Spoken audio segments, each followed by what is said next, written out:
Hello traders, concept में आपका स्वागत है। मैं धर्मेंद्र राजभर। आज हम बात करेंगे फ्यूचर्स ट्रेडिंग के बारे में, ऑप्शंस ट्रेडिंग के बारे में और कैसे हम futures and options trading start कर सकते हैं, दोनों में डिफरेंसेस क्या है और दोनों किस लिए यूज़ किए जाते हैं, हम आज इसके बारे में बात करेंगे। ओके, एंड कैसे हम कॉन्सेप्ट एप्लीकेशन को यूज़ करके इन दोनों को इम्प्रोवाइज कर सकते हैं, हम उसके बारे में भी डिस्कस करेंगे। ओके, तो पहले चलते हैं कि फ्यूचर ट्रेडिंग क्या होता है, ऑप्शन ट्रेडिंग क्या होता है। ऑलराइट, सो पहले हम बात करेंगे फ्यूचर्स एंड ऑप्शंस। ठीक है, तो फ्यूचर्स और ऑप्शन दोनों का अगर आप देखोगे तो आपका क्या है, डेरिवेटिव्स कॉन्ट्रैक्ट है। ठीक है, बोथ आर डेरिवेटिव्स कॉन्ट्रैक्ट। ठीक है, डेरिवेटिव्स ट्रेडिंग में होती है। ऑलराइट, सो डेरिवेटिव्स में आपके फ्यूचर्स आते हैं, ऑप्शंस आते हैं। ठीक है, फ्यूचर्स एंड ऑप्शंस। ठीक है, फ्यूचर्स एंड ऑप्शंस ये दोनों क्या है, एक फाइनेंशियल इंस्ट्रूमेंट है। Financial instrument. ओके, अब ये दोनों जो फाइनेंशियल इंस्ट्रूमेंट है इनकी वैल्यू होती है। ठीक है, अभी अपनी वैल्यू किससे डेराइव करते हैं, स्टॉक से, बॉन्ड से, कमोडिटी से, करेंसी से, जिनको हम बोलते हैं अंडरलाइन एसेट। ठीक है, जिनको हम बोलते हैं अंडरलाइन एसेट। तो उसमें आपका स्टॉक आ गया, इंडाइसेस आ गया, निफ्टी, बैंक निफ्टी आ गया। ठीक है, इंडेक्स की बात कर रहे हैं। फिर आपका आ गया कमोडिटीज, कमोडिटी आ गया, करेंसी आ गया। ओके, फिर बॉन्ड्स आ गया। तो ये जितने भी मैंने इंस्ट्रूमेंट आपको बताया ये क्या अंडरलाइंग एसेट है फ्यूचर एंड ऑप्शंस के लिए। तो इन सिंपल जैसी जैसी इनकी वैल्यू बढ़ती है, यहाँ पर डेरिवेटिव्स की वैल्यू भी साथ में इंक्रीज होना शुरू होती है। तो अगर मैं फ्यूचर की बात करूं तो डायरेक्टली प्रोपोर्शन होता है अपने अंडरलाइंग एसेट से। तो मतलब अगर अंडरलाइंग एसेट बढ़ रहा है तो फ्यूचर का प्राइस भी साथ में बढ़ेगा, और अगर वो घट रहा है तो फ्यूचर का प्राइस भी साथ में घटता है। वहीं पर अगर ऑप्शंस को देखो तो ऑप्शंस में दो टाइप्स होते हैं, एक होता है कॉल ऑप्शन, एक होता है पुट ऑप्शन। ठीक है, तो अगर मार्केट अपवर्ड के डायरेक्शन में है तो कॉल की प्रीमियम बढ़ती है, कॉल की वैल्यू बढ़ती है। अगर मार्केट डाउनवर्ड्स डायरेक्शन में है तो वहां पर पुट की वैल्यू जो है वो बढ़ती है। ठीक है, सो दोनों में डिफरेंसेस ये है। अभी हम देखेंगे कि फ्यूचर और ऑप्शंस की ट्रेडिंग होती कैसे है, और ये देखेंगे कि क्यों हम इन दोनों में ट्रेड हमें करना चाहिए। ठीक है, सो अगर मैं बात करूं सिर्फ फ्यूचर एंड ऑप्शंस की, ओके,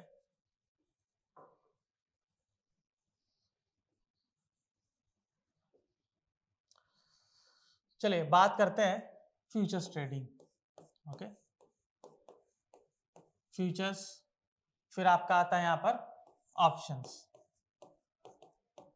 ठीक है, पहले ये देखिए कि ये दोनों जो डेरिवेटिव्स कॉन्ट्रैक्ट है, डेरिवेटिव सेगमेंट क्यों क्रिएट किया गया, दो ही कारणों की वजह से। पहला है कि ये हेजिंग के लिए यूज किया जाता है। ठीक है, हेजिंग के लिए यूज किया जाता है। दूसरा ये यूज किया जाता है स्पेकुलेशंस के लिए। ठीक है, मतलब ट्रेडिंग पर्पस के लिए। अभी हेजिंग के लिए क्या होता है, जैसे कि हम इंश्योरेंस रखते हैं। ठीक है, जैसे मेडिकल इंश्योरेंस होता है, अगर कुछ हो गया तो मुझे मेडिकल से कंपनसेट होगा। सेम वेज में हम इसको हेजिंग के लिए यूज करते हैं। जैसे मान लीजिए आपका कोई स्टॉक है, ठीक है, आपने कुछ पोर्टफोलियो की वैल्यू है, मान लीजिए आपकी पोर्टफोलियो की वैल्यू कुछ 50 लाख रुपए है। ठीक है, 50 लाख रुपए आपके पोर्टफोलियो की वैल्यू है। अभी आपको ऐसा लग रहा है कि कुछ नेगेटिव होने वाला है, जैसे कोरोना हुआ था, इलेक्शंस हुआ था। ठीक है, या फिर आपको लग रहा है कि रिसेशन आने वाला है। ठीक है, ऐसा आपका मानना है। तो आप देखोगे आपकी जो वैल्यू है 50 लाख की, जो आपकी पोर्टफोलियो की वैल्यू है वो नीचे गिरना शुरू करेगी। ठीक है, हो सकता है ये 20% नीचे आ जाए, हो सकता है ये 40% नीचे आ जाए। ठीक है, तो अगर ये 10% 20% नीचे आता है तो मतलब आपको 10 से 20 लाख का नुकसान हो जाएगा। करेक्ट, 10 to 20 लाख का नुकसान हो जाएगा, मतलब 40% आप देखोगे 20 to 40% नीचे जाएगा। तो आपको जो वैल्यू भी बढ़ी हुई है ये वैल्यू पूरी गिर के कम हो जाएगी। तो आपको ये लॉसेस को बचाना होता है। तो ये लॉसेस को बचाने के लिए हम करते हैं हेज। ठीक है, और हेज के लिए यूज करेंगे ऑप्शंस एंड फ्यूचर्स। ठीक है, तो होगा क्या, यहां पर तो आपकी वैल्यू गिर जाएगी, 10 से 20 लाख आपका नुकसान हो जाएगा। लेकिन आपको वहीं पर फ्यूचर ऑप्शन का आपको लेंगे तो वहां पर आपको 10 से 20 तक का आपको प्रॉफिट हो सकता है। तो मतलब जो लॉस आपको यहाँ हो रहा है उसका कंपनसेशन आपको यहाँ से मिल जाएगा, वो कंपनसेट यहाँ से हो जाएगा। ठीक है, तो फ्यूचर्स एंड ऑप्शंस में हेजिंग इस तरीके से होती है। ठीक है, अभी वो इन डिटेल में होता है, बीटा कैलकुलेशन वो समथिंग डिफरेंट होता है, पोर्टफोलियो का बीटा कैलकुलेट करते हैं, फिर उसके मुताबिक हम क्वांटिटीज उसमें चुनते हैं, दैट इज समथिंग डिफरेंट, वो बाद में आपको ब्रीफ में बताया जाएगा। लेकिन इन जनरल फ्यूचर ऑप्शन किस लिए यूज होता है एज ए हेजिंग, वो मैंने आपको बताया। ठीक है, अभी दूसरा पर्पस होता है आपका, इसका होता है स्पेकुलेशन। ठीक है, स्पेकुलेशन, जब स्पेकुलेशन की मैं बात कर रहा हूं इसका मतलब ट्रेडिंग, इसका मतलब ट्रेडिंग मतलब आपकी कोई स्ट्रैटेजी है, आप सोच रहे हैं कि ये अगर स्टॉक यहां से ऊपर जा सकता है तो आप क्या करेंगे, फ्यूचर्स या कॉल को अब ऑप्शंस को बाय कर सकते हैं जहां पर आप एक प्रॉफिट बना सकते हैं, या फिर आपको ऐसा लग रहा है कि वहां से नीचे जाएगा तो आप इन दोनों को सेल कर सकते हो। तो स्पेकुलेशन किस लिए होता है, आपको ट्रेडिंग पर्पस यानी प्रॉफिट बनाने के लिए आप यूज करते हैं, that is for speculations. Okay, so ये हो गया कि आपका फ्यूचर ऑन ऑप्शन किस लिए होता है। अभी हम ये देखेंगे कि इसमें डिफरेंसेस क्या होता है, डिफरेंसेस। ठीक है, डिफरेंसेस। सो पहले मैं फ्यूचर्स की बात करता हूं, ठीक है, डिफरेंसेस हम देख लेंगे बाद में, पहले फ्यूचर्स की बात करते हैं। तो फ्यूचर्स आप देखिए, जैसे कि मेरा एक स्टॉक हो गया जैसे रिलायंस।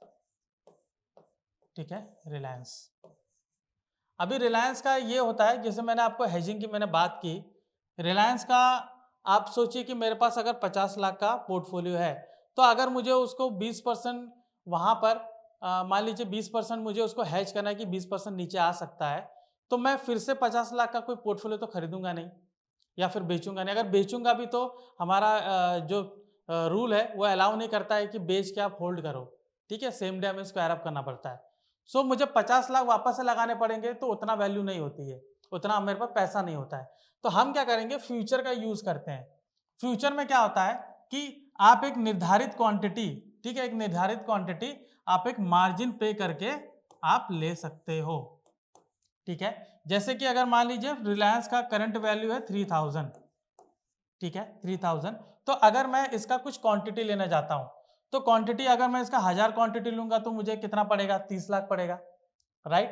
तो 30,000 क्वांटिटी के लिए मुझे 30 लाख लेना पड़ेगा। लेकिन वहीं पर अगर आप फ्यूचर में जाएंगे तो 30 लाख का आपको अप्रोक्सीमेट 15 से 20% देना होता है। ठीक है, तो मतलब अगर 15 से 20% में बोलूं तो आपका कितना हो जाएगा, अगर 10% की बात कर रहे हैं तो वहां पर आपका 3 लाख हो जाएगा। तो 3 से 6 लाख के बीच में आपको पे करना पड़ता है। तो जहां पर आप 30 लाख का पोर्टफोलियो हेज करना चाहते हैं 30 लाख लगा के, वहां पर आप फ्यूचर में 3 से 6 लाख लगा के कर सकते हैं। ठीक है, तो वो आपको कंपनसेट हो जाएगा। ऑलराइट, सो पहले ये होता है कि जो फ्यूचर्स होता है वो मार्जिन के ऊपर होता है। ठीक है, यहां पर आपको margin in the sense margin कितना हो जाएगा, आपको 10 to 15% 15 to 20% होता है, किसी किसी का 10% होता है, लेकिन एक मिनिमम आप देखोगे 15 to 20% होता है। ठीक है, और इनका लॉट साइज होता है। ठीक है, लॉट साइज होता है, मतलब ये कस्टमाइज नहीं होता है, जो फिक्स लॉट है उतना आपको पे करना होगा। तो मतलब अगर रिलायंस का फिक्स लॉट है 250 क्वांटिटी, तो आपको 250 क्वांटिटी के हिसाब से आपको पैसे लगेंगे। ठीक है, तो अगर मैं 3000 को 250 से मल्टीप्लाई करूंगा तो उतना मेरा कैपिटल उसमें आपको रहना चाहिए। ओके, सो उसके हिसाब से आपको एक लॉट का आपको उतना पैसा आपको देना पड़ता है। तो दैट इज लॉट साइज। ठीक है, लॉट साइज कम ज्यादा नहीं होता है। हाँ, यहाँ पर बढ़ाएंगे तो मल्टीपल में बढ़ेगा, तो 250 के मल्टीपल में जाएगा। तो अगर एक लॉट होगा तो 250, दो लॉट होगा तो 500, ठीक है, फिर 750 3 लॉट के लिए। तो इस तरीके से लॉट साइज होता है।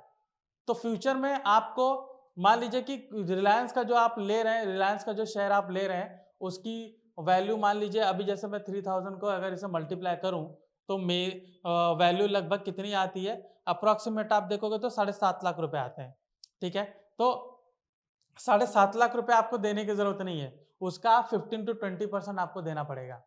ठीक है, उसका 15 to 20% देना रहेगा और उतना आपको लगेगा। ये वैल्यू मार्जिन बढ़ भी जाती है रिस्क के मुताबिक, ये सेबी और एक्सचेंज के गाइडलाइंस के हिसाब से होती है, ठीक है, बट मिनिमम इतना स्टैंडर्ड रहता है कि 15 to 20% मार्जिन लगता है। तो जहां पर आपको 7 लाख से 10 लाख रुपए लगेंगे वहां पर आपको 1.5-2 लाख में काम हो जाता है, ठीक है। तो फ्यूचर में मार्जिन के हिसाब से आपका काम होता है, ठीक है। लॉट साइज आपको फिक्स होता है, उसके मुताबिक आप उसमें ट्रेड कर सकते हो। तो ये था आपका फ्यूचर्स, ठीक है। अभी यहाँ पर हम ऑप्शंस की अगर मैं बात करूं,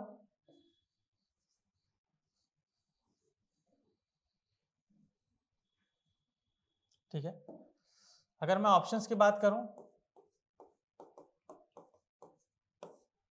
सो ऑप्शंस में क्या होता है, पहली बात, अभी जैसे आपने फ्यूचर में देखा आपको मार्जिन 1.5 से 2 लाख लगता है, इसमें कम लगता है, ठीक है। लॉट साइज आपका सेम होता है, लॉट साइज आपका सेम होता है, इसमें पूरे तरीके से प्रीमियम पे काम होता है और लेस एक्सपेंसिव होता है compare to future, compare to future, ठीक है। ऑप्शंस को भी हम फ्यूचर के साथ हेजिंग के लिए यूज करते हैं, प्लस स्पेकुलेशन के लिए भी यूज करते हैं।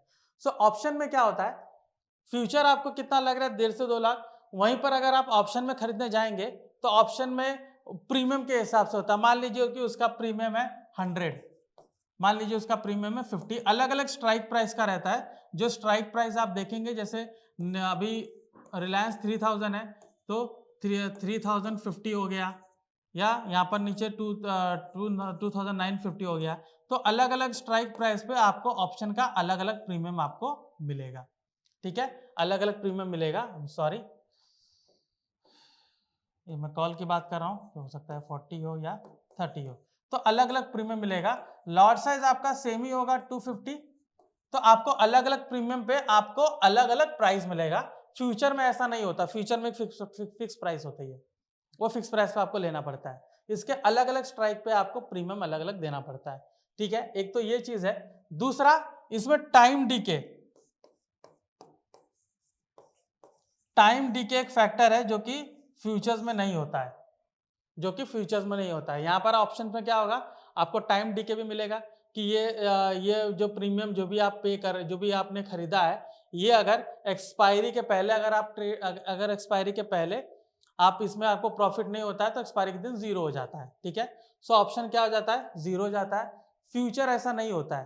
फ्यूचर आप देखोगे कि जो आपका स्पॉट प्राइस है उससे आप देखोगे 20-30 रुपये ऊपर रहता है। अगर यहाँ पे रिलायंस 3000 है तो हो सकता है कि वो 3020 हो, 3040 हो, इस तरीके का उसका फ्यूचर का प्राइस होता है।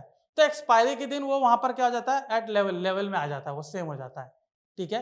अगर ज्यादा कुछ नेगेटिव पॉजिटिव न्यूज नहीं है तो एक्सपायरी के दिन वो लेवल में आ जाता है, ठीक है। तो आप ये देखिए कि फ्यूचर और ऑप्शन में डिफरेंसेस यही है कि ऑप्शन सस्ता है, ठीक है, ऑप्शंस में अलग अलग आपको मनीनेस मिलता है, प्लस ऑप्शन में आपको टाइम डिके होता है जो कि फ्यूचर्स में नहीं होता है। ऑलराइट, सो लोग कितनी बार फ्यूचर में ट्रेड करने से पहले डायरेक्टली ऑप्शन में आते हैं क्योंकि यहाँ पर कम पैसे में काम हो रहा है। जहां आप 1.5-2 लाख दे रहे हैं वहां पर आपका 10,000 में काम हो रहा है, ठीक है। सो ये आपका ऑप्शंस था कि ऑप्शंस में हम कैसे कर सकते हैं, ठीक है। अभी हम बात करते हैं कि हम किस तरीके से इसमें ट्रेड हम ले सकते हैं, ठीक है। इन द सेंस ट्रेड ले सकते हैं मतलब मैं आपको बताना चाह रहा हूं कि कहां पर आपको रिलायंस को आप उसमें देख सकते हो। जैसे रिलायंस को अगर मुझे ट्रेड करना है, जैसे मैं ट्रेडिंग में जाता हूं ऑप्शन आर्किटेक्ट, ठीक है, तो मैं यहां पर रिलायंस अगर मैं टाइप करूंगा, ठीक है,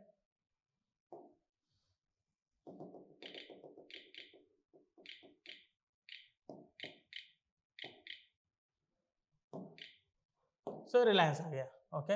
रिलायंस में लॉन्ग कॉल में जा रहे हैं तो यहाँ पर देखिए करंट उसका स्ट्राइक देखिए, करंट देखिए फ्यूचर प्राइस कितना चल रहा है 3144, ठीक है, 3144। तो यहाँ पर चेंज करके मैं फ्यूचर लेता हूँ, तो देखिए जो करंट प्राइस है उसके मुताबिक मुझे यहाँ पर इसको परचेस करना होगा, राइट, कि मैंने यहाँ पर इसको परचेस किया, क्वांटिटी देखिए 250 है, ऑलराइट, और एक्सपायरी मेरा मंथली एक्सपायरी होता है तो उसके मुताबिक मैं यहाँ पर फ्यूचर ले सकता हूँ। और अगर ये यहाँ से 3145 से ये बढ़ना शुरू करता है तो जो भी डिफरेंसेस आएंगे वो आपको प्रॉफिट दिखेगा। अभी जैसे मैं यहाँ पर देख रहा हूँ, ये देखिए अगर मैंने इसको 3145 में खरीदा तो 3150 में मुझे देखिए कितना प्रॉफिट मिल सकता है, 3170 में देखिए कितना मिल सकता है, तो ऐसा मुझे डाउन द लाइन पता चलेगा।